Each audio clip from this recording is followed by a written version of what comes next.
ये गंदे बर्तन उठा लें जी। हम अभी कुछ देर पहले ये बर्तन जो थे ये बड़े खुशनुमा थे, हम कह रहे थे बड़े ज़बरदस्त है, हर चीज़ है। अब हमारा पेट भर गया, हमने खा लिया, हम इन्हीं बर्तनों को गंदा कहना शुरू हो गए हैं कि ये बर्तन ये गंदे हैं। गंदे हो गए। 15 मिनट पहले ये गंदे नहीं थे, क्योंकि हमें इससे खाना था, ये बड़े खुशनुमा थे।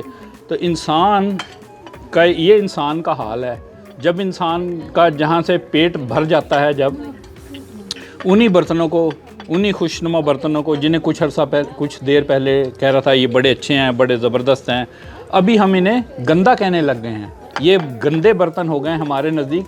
10 मिनट पहले ये गंदे नहीं थे, 10 मिनट पहले ये बड़े हमारे लिए बड़े खुशनुमा बर्तन थे, मगर अब हमारा पेट भर गया है, इसलिए अब मैंने इन बर्तनों को गंदा कहना शुरू कर दिया है।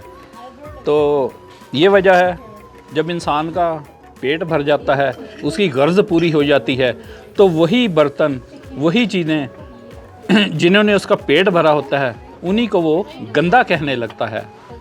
तो ये गंदे बर्तन उठा लें। उठा लें।